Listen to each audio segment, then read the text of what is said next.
कहानी मयंक और विभा की है।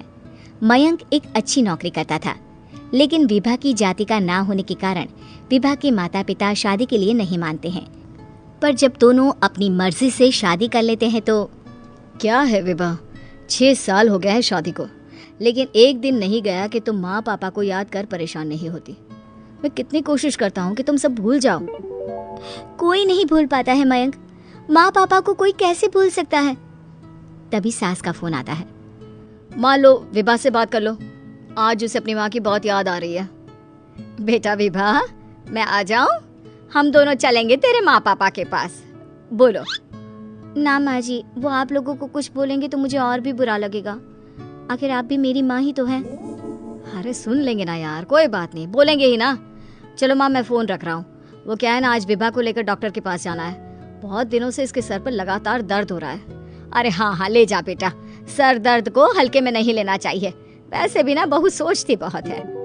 मयंक माँ का फोन रख देता है और दोनों कार से अस्पताल जाते हैं। लेकिन जैसे ही वो लोग अस्पताल जाते हैं, विभा को स्ट्रेचर में नर्स उसकी माँ को लेकर जा रही दिखती है।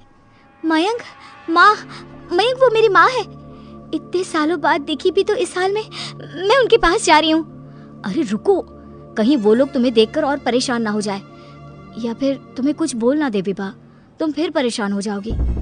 मयंक कैसी बात कर रहे हो, वो माँ है मेरी। विभा पास खड़े अपने चाचा चाची से बात करने की कोशिश करती है, लेकिन वाह, तेरे जैसी बेटी जिसकी हो वो तो मर ही जाए तो अच्छा है। वैसे पार्क में पैर फिसला है तेरी माँ का, रीढ़ की हड्डी टूटी है। रिद्धि को चाची की बात का बिल्कुल बुरा नहीं लगता। शायद वो सुन ही नहीं रही थी कि चाची क्या कह रही थी। वो सीधे माँ के कमरे में जाती है। कौन है आप? ये मेरी माँ है, मेरा नाम रिद्धि। रिद्धि नाम है ना आपका? दर्द में भी ये आपका ही नाम ले रही थी। हाँ, ये सुनते ही रिद्धि का कलेजा मुंह में आ जाता है। ये वही माँ है जिसने कड़े शब्दों में ये कह दिया था कि अब तेरा मेरा रिश्ता खत्म। फिर रिद्धि का पति मयंक भी वहां आ जाता है। सामने खड़े होते हैं रिद्धि के पिता। पापा, क्या हुआ माँ को? वो पार्क में गिर पड़ी, रीढ़ की हड्डी में चोट आई है। रिद्धि पिता की तरफ देखती है, लेकिन पिता मुंह फेर लेते हैं। पता है मयंक, माँ दर्द में मेरा नाम ले रही थी। मेरी माँ मुझे याद कर रही थी मयंक। मैं माँ को कुछ नहीं होने दूंगी, देख लेना।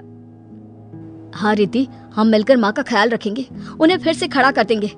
लेकिन भैया कहाँ है? रिद्धि पिता के सामने जाकर खड़ी हो जाती है। पापा, भैया कहाँ है? वो अमेरिका में है, वो नहीं आ पाएगा। रिद्धि फिर माँ की ओर ध्यान कर लेती है। उस पूरी रात रिद्धि माँ को देखती खड़ी रहती है। पिता मन ही मन सोचते हैं, जब इतना ही प्यार था तो क्यों चली गई किसी एक अजनबी के लिए हम सभी को छोड़कर।